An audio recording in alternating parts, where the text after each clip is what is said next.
Hello again. We are going to switch gears a little bit, and instead of talking about experimental probability, we're going to talk about theoretical probability. This is the third lesson in our unit, so let's get started.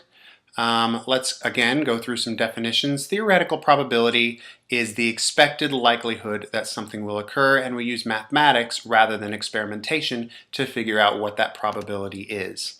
So the probability of event A happening is the number of ways that A could happen over the total number of outcomes.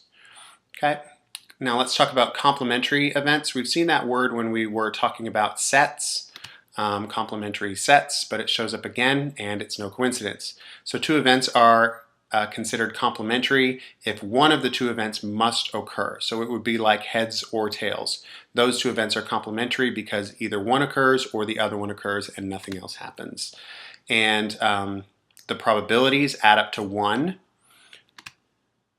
So for example, pulling 2 marbles out of a jar, event A would be pulling 2 of the same color, and event B would be pulling 2 of different colors. So either one is going to happen or the other one's going to happen. So the probability of A happening, if I add that to the probability of B happening, I will get 1, which is the sum of all probabilities in an experiment. Okay, and we can also refer to B as A prime, just like we did with sets. So a lot of overlap here between probability and sets.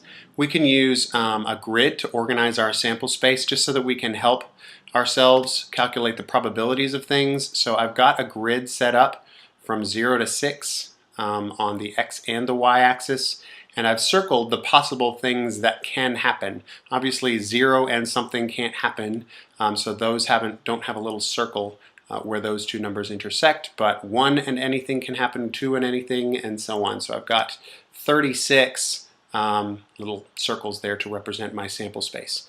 So if I wanted to know what's the probability that I roll an even number on both dice, then I look at my sample space. I've obviously got 36 outcomes. Now, which of those outcomes have a an even number on both dice? Well, there they are.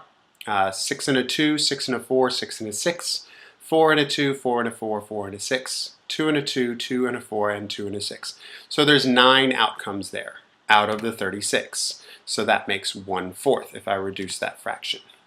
Okay. I can also use a table instead of just using circles.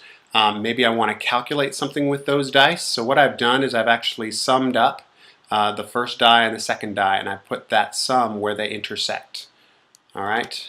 So how many ways, or what is the probability that when I roll these two dice, the sum is 8? So what I did was I calculated the sum, and now I just need to find all of the 8s.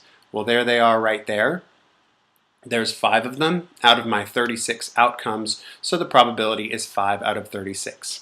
And notice I didn't conduct any type of experiment. This is all just based on theory, based on mathematics. So that's the difference between theoretical probability and experimental probability. If you have any questions about that, please let me know, and I will see you tomorrow.